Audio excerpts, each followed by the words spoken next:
Good morning students.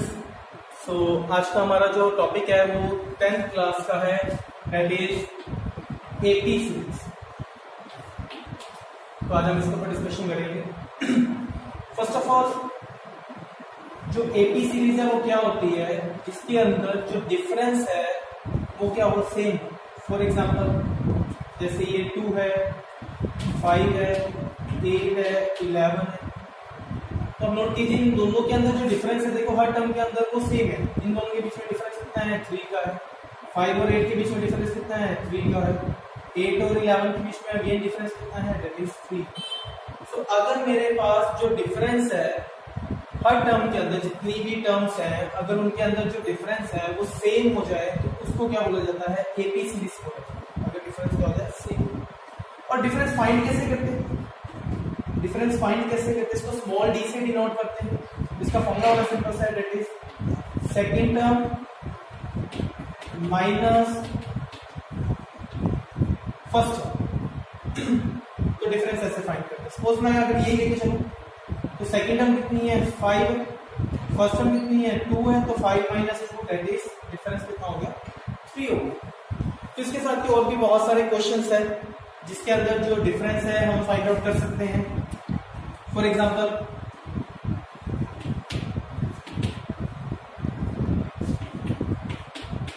जैसे next series ये है, तो अगेन ये भी क्या है, एपी सीरीज है। ठीक है, एज यू नो की जो डिफरेंस है देख लेते, निकाल के देखो क्या आएगा difference, that is second term minus first term, 7 minus 3 equal to 4। अच्छा, नेक्स्ट 2 टर्म्स में भी निकाल सकते हो, कोई भी 2 टर्म्स ले लो, इन दोनों के बीच में निकालो क्या है, देखो 11 माइनस 7 दैट इज अगेन। अच्छा, और देखो इन दोनों के बीच में भी निकाल सकते हो, 15 माइनस 11 इक्वल टू 4।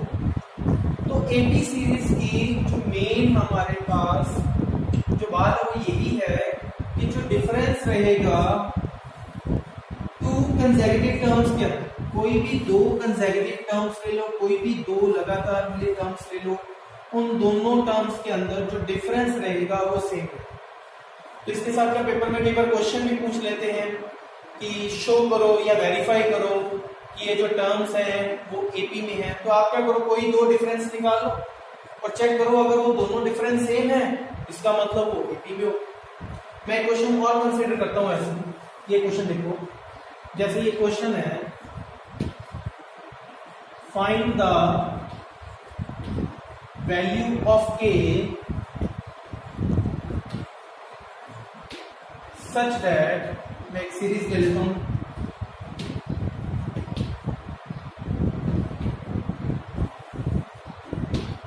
ये ले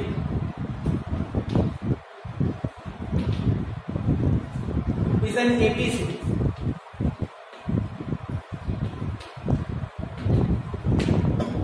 अब देखो, इट इज गिवन दैट जो सीरीज है वो एपी है, तो हमने एपी की प्रॉपर्टी पता है। एपी क्या होता है, जिसके अंदर जो डिफरेंस है वो क्या होगा, सेम होगा। जो डिफरेंस है वो क्या होगा, सेम होगा, तो उस सीरीज को एपी बोला जाता है।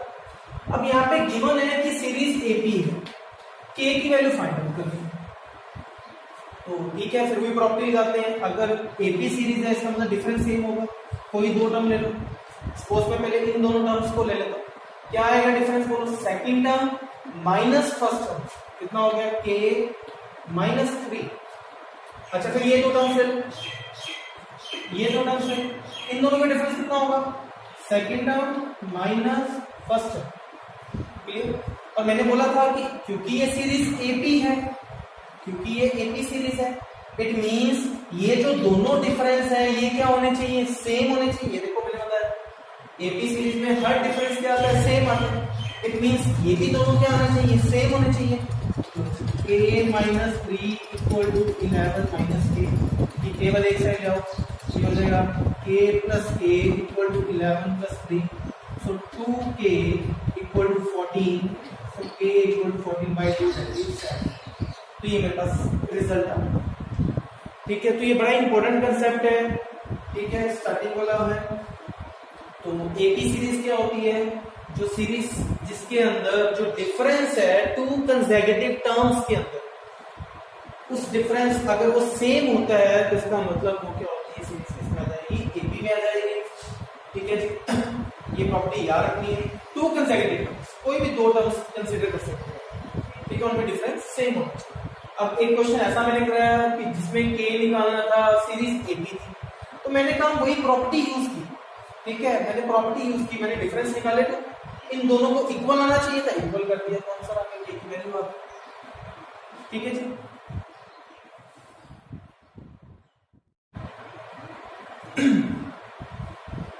तो स्टूडेंट्स इस वीडियो में अब जो नेक्स्ट पार्ट है हमारा एपी का ही तो डिस्कस करने वाले हैं।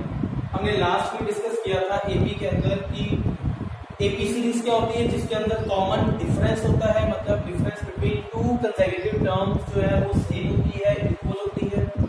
वो हमने फाइंड आउट किया था कैसे डिफरेंस निकालते हैं, second term minus first term. अब हम बात करने वाले हैं nth टर्म।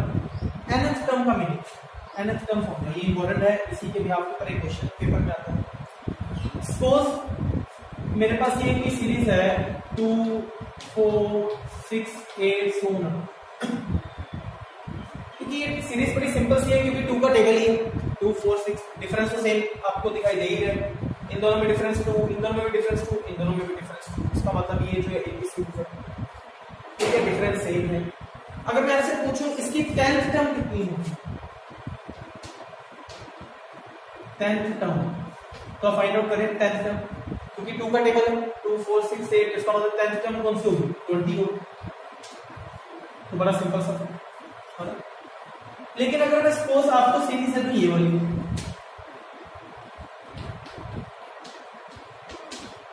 अब मैं आपसे पूछूं इसकी 50th टर्म कौन सी होगी, 50th टर्म, अब डिफिकल्ट होगी क्योंकि अब ये कोई टेबल नहीं है आपके पास, है ना, ये जनरल एपी सीरीज है। डिफरेंस देखो, 3 और 9 के बीच में डिफरेंस 6, 9 और 15 के बीच में 6।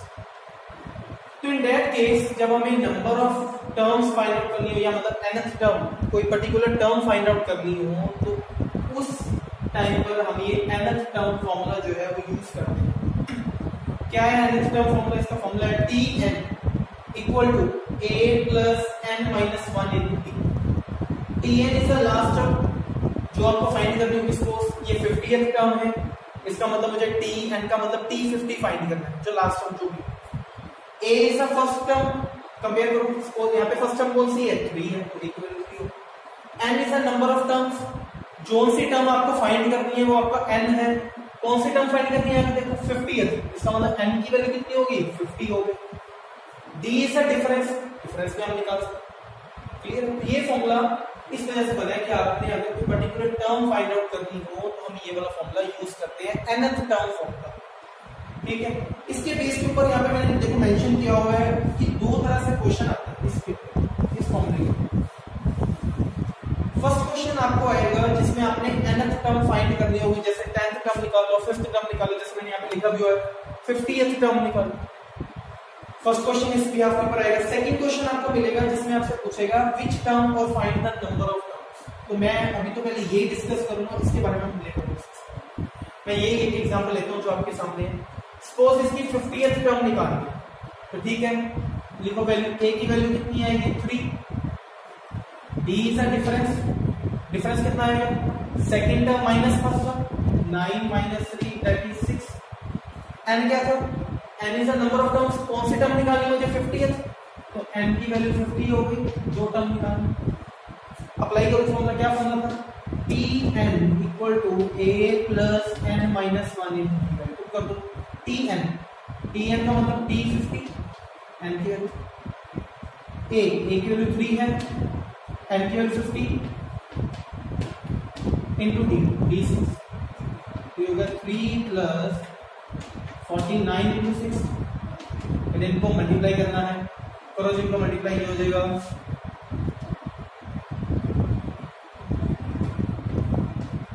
297। इसका मतलब इस सीक्वेंस की, इस सीरीज की जो 50th टर्म होगी वो कितनी होगी, 297।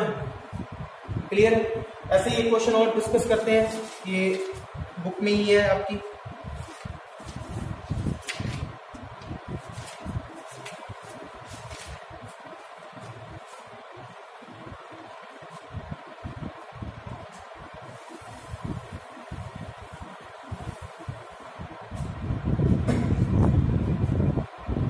जैसे क्वेश्चन है 10 7 4 2 कहता फाइंड 30th टर्म।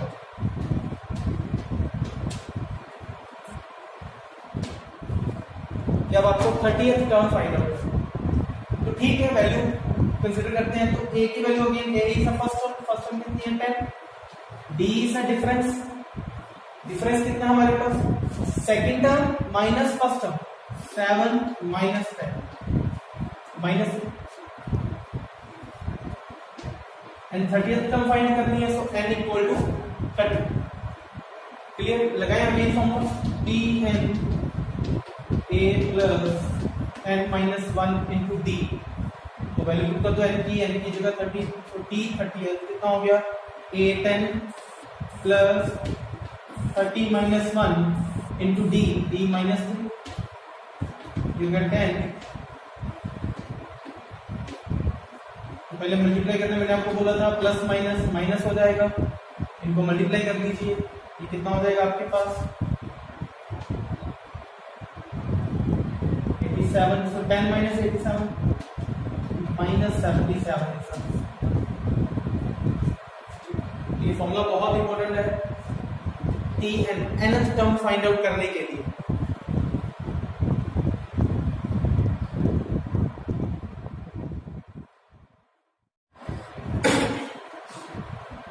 सो स्टूडेंट्स, लास्ट हमने डिस्कस किया था अभी फाइंड द nth टर्म कैसे फाइंड आउट करते हैं 10 50th, जो भी आपको कोई पर्टिकुलर टर्म बोल देगा वो आपको फाइंड करनी होती है by using this formula Tn equal to a plus n minus 1 into d, where Tn is the last term, a is the first term, n is the number of terms and d is the common difference।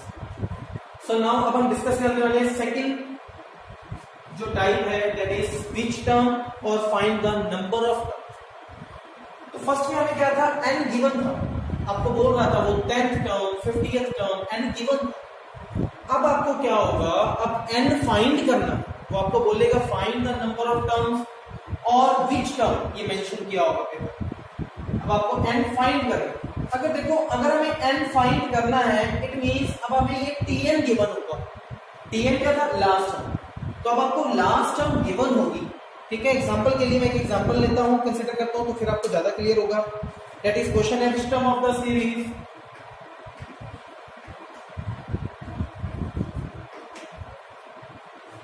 which term of the AP 21 18 15 so on up to is minus 81।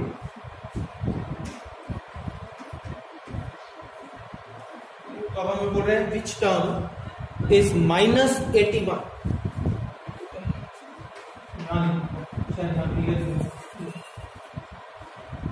अब which term उसने पहले ही mention कर दिया, कौन सी term which term, उसका मतलब n तो find करना है, तो मेंशन कर लो पहले ही, n तो फाइंड करना है मुझे। a is the first term, तो फर्स्ट टर्म कितनी है 21, d इज द डिफरेंस, तो डिफरेंस अगेन कैसे फाइंड आउट करते हैं, second term minus first term that is -2। अब जो ये -81 है, ये देखो सबसे लास्ट में गिवन है, तो ये हमारे पास क्या होगा, लास्ट टर्म होगा। मैंने आपको पहले ही बोला था कि आप n फाइंड करना होगा तो लास्ट टर्म गिवन होगा, Tn इक्वल टू -1। तो फॉर्मूले में पुट करते हैं, फॉर्मूला क्या था, Tn equal to a plus n minus 1 into D. So Tn is -81, a कितना है 21, n तो फाइंड करना है, d इज -1। तो पहले इसको इधर ले आओ, -81 ये प्लस का इधर आगे क्या हो जाएगा, माइनस का माइनस, इनको आप प्लस कर लीजिए, ये कितना होगा -102, माइनस से माइनस कैंसिल, 3 से ये देखो कैंसिल होता है, बिल्कुल। तो ये हो गया n माइनस 1 इक्वल टू 34, तो n की वैल्यू -1 उधर जाके +1 होगा, तो n इक्वल टू 34। तो ये सिंपल सा एक क्वेश्चन था। अब इसमें चेंज होगा ना क्वेश्चन, अब यहाँ पे पहले गिवन होता था आपको फाइंड nth टर्म, अब आपको क्या बोल रहे हैं, विच टर्म। ठीक है, मैंने साइड में फॉर्मूले वाला अभी तक रिमूव नहीं किया है, वो इसी वजह से, ताकि आप देख लो जो दो क्वेश्चंस मैंने लिखे हैं, कंपेयर कर लो कि पहले क्वेश्चन क्या आ रहा था और अब क्वेश्चन क्या आ रहा है। क्लियर है ये? एक क्वेश्चन और इसके साथ का देखते हैं और फिर कुछ और इम्पोर्टेंट क्वेश्चन हम कंसिडर करेंगे।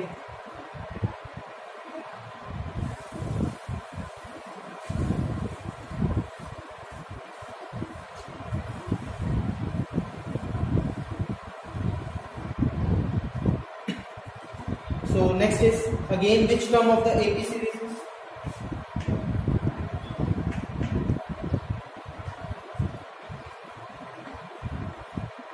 of the AP 3, 8, 13 is 78। Again which term है, क्वेश्चन को अच्छे से अंडरस्टैंड करो। विच टर्म है, तो विच टर्म के लिए ये रहा विच टर्म का मीनिंग। सेकंड पार्ट वाला क्वेश्चन हमारा इसके अंदर n फाइंड करना है। सो a किसके इक्वल आ गया मेरे पास, first term 3, d is a difference, second term minus first term. अब तो आपको क्लियर होगी वैल्यूज। तो लास्ट टर्म कितने की बने, 78। सो अगेन फॉर्मूला पुट करते हैं।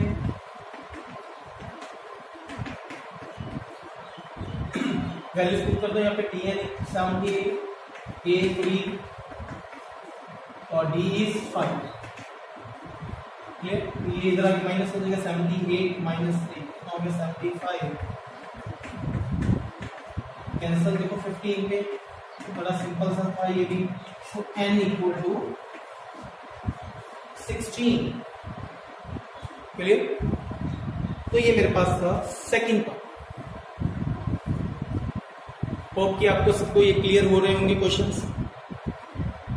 ठीक है, तो अब नेक्स्ट हम एक या दो क्वेश्चन और लेंगे जो बहुत इंपॉर्टेंट है। तो हमारे पास फर्स्ट एक्सरसाइज के जो आपकी 10th क्लास की बुक की फर्स्ट एक्सरसाइज मतलब सेकंड एक्सरसाइज है एक्चुअल में, जिसमें ये क्वेश्चंस गिवन है, तो वो सारे कंप्लीट हो जाएंगे।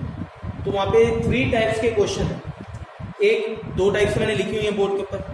ठीक है, फर्स्ट टाइप थी फाइंड द nth टर्म, जिसमें n फाइंड कर मतलब nth टर्म गिवन होती है, n गिवन होता है तो आपको फाइंड करना होता है। सेकेंड है विच टर्म, जिसके अंदर नंबर ऑफ टर्म्स फाइंड करनी होती है। तो थर्ड हम डिस्कस करेंगे अब जो फर्स्ट के ऊपर ही बेस्ड है। स्टूडेंट्स अब जो नेक्स्ट है उसकी बात करते हैं। ये भी क्वेश्चन बहुत इंपॉर्टेंट है, पेपर में आते हैं। जो थर्ड हम मैंने बोला जो फर्स्ट और सेकंड का एक्चुअल में मिक्स ही रहेगा। मैं क्वेश्चन लिखता हूं तो फिर हम डिस्कस करते हैं। जैसे ये क्वेश्चन है, that is determine the AP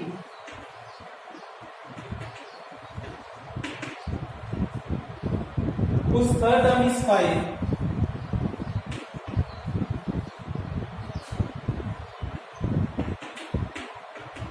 and seventh term is 9।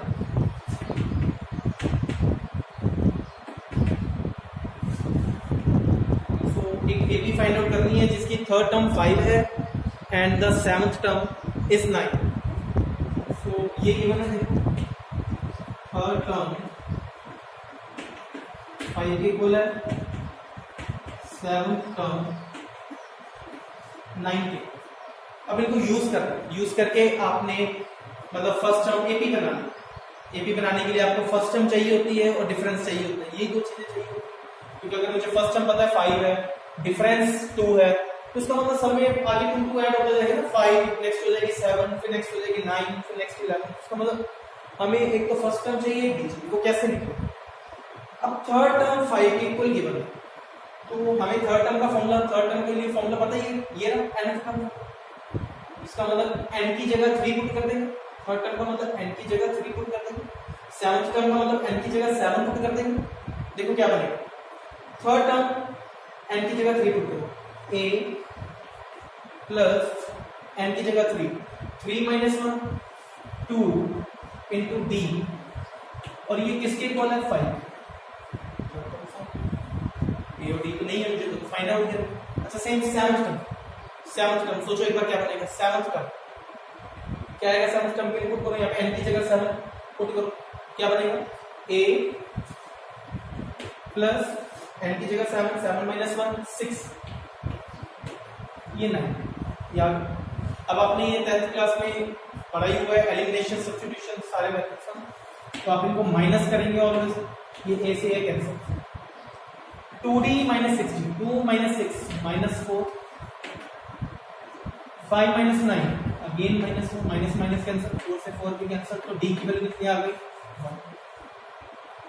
तो डी की वैल्यू अपन पुट कर देंगे किसी भी इक्वेशन में, उसमें फर्स्ट में कर देते हैं a plus 2 into 1 equal to 5, a plus 2 equal to 5, so a equal to 5 minus 2 that is आ गए।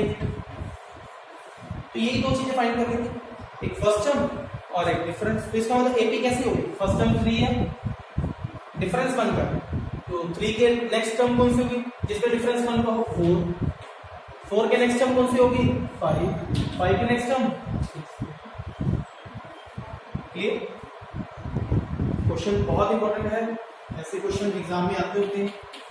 तो यहाँ पे पूछ रहा था वो थर्ड टर्म आपको गिवन थी 5, सेवंथ टर्म गिवन थी 9, तो हमने थर्ड टर्म का फॉर्मूला अप्लाई कर दिया, सेवंथ टर्म का फॉर्मूला अप्लाई कर दिया, थर्ड टर्म के लिए n की रिप्लेस कर दिया n को बाय 3, सेवंथ टर्म के लिए n को रिप्लेस कर दिया bye 7।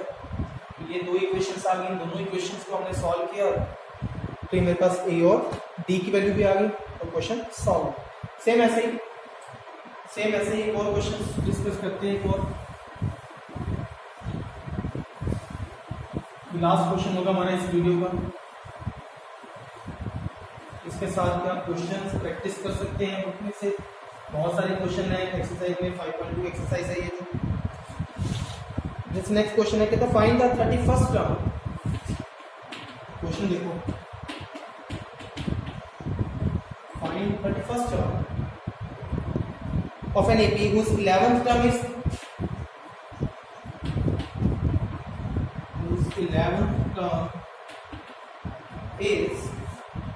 38 and 16th term is 70। तो आपको बोल रहा है 31st टर्म निकालो, तो 31st टर्म निकालो। याद है nth टर्म फॉर्मूला क्या था, ये इसका मतलब अगर 31st निकालना है तो इसका फॉर्मूला क्या बनेगा, a प्लस 31 माइनस 1 30। ये फाइंड करना 31st का, इसका मतलब मुझे a की वैल्यू चाहिए और d की वैल्यू चाहिए, पुट करूंगा तो आंसर आ जाएगा। अब a और d तो गिवन ही नहीं, वो कैसे फाइंड आउट होंगे, वो इसकी हेल्प से फाइंड होंगे। तो गिवन है 11th टर्म 38 है, 16 टर्म है, मैं लिख लेता हूं फिर वैसे 11th टर्म 38 है, 16 टर्म 750। अभी सॉल्व किया था लास्ट क्वेश्चन में भी हमने a और d की वैल्यू निकाली थी। पहले से 11th टर्म क्या बनेगा, 11th टर्म का फॉर्मूला रिप्लेस करो n को 11 से, क्या बनेगा a plus 11 minus 1 10d। Same 16th term n को रिप्लेस करो 16 से, सो a प्लस 16 माइनस 1 माइनस कर दो, cancel, that is minus 5d। ये कितना आ जाएगा मेरे पास, माइनस 45। ठीक हो गया जी, 35। तो d की वैल्यू कितनी आएगी 35 by 5, so d equal to 7। So d की वैल्यू 7 पुट कर दें किसी भी इक्वेशन में, चाहे फर्स्ट और सेकंड, क्या बनेगा, पुट कर दो first equation, a plus 10 into 7 equal to 38, so a plus 70, so a equal to 38 minus 70 minus 30। तो a भी आ गया और d भी आ गया, दोनों वैल्यू यहाँ पुट करके 31st टर्म निकाल लेते ना, पुट करते a भी आ गया d भी आ गया, क्या बनेगा a equal to minus 30 d के रिजल्ट ये 200 है। क्लियर, इसको फर्दर सोल्व कर लेंगे तो ये आपके पास आंसर होगा। क्लियर, सो 3 टाइप्स के क्वेश्चन आज हमने डिस्कस किए। फर्स्ट हमने किया जिसके अंदर फाइंड द nth टर्म, क्या आपको पर्टिकुलर टर्म फाइंड करनी होती है 10th 15th 20th कुछ ऐसे। सेकंड हमने क्वेश्चन डिस्कस कर लिया विच टर्म और फाइंड द नंबर। और थर्ड ये इस टाइप के क्वेश्चन है जिसके अंदर आपको 11th टर्म 10th टर्म कुछ गिवन होता था, पर्टिकुलर टर्म गिवन होती थी, एपी नहीं, पर्टिकुलर टर्म गिवन होती थी, वहां से आप ए और डी की वैल्यू सॉल्व। ठीक है student, thank you so much. तो फॉर मोर वीडियोस आप मेरा जो चैनल है यूट्यूब के ऊपर वो भी जो है लाइक कीजिए, सब्सक्राइब कीजिए, शेयर कीजिए, ताकि आपको फर्दर जो वीडियोस है वो मिलती है। Thank you.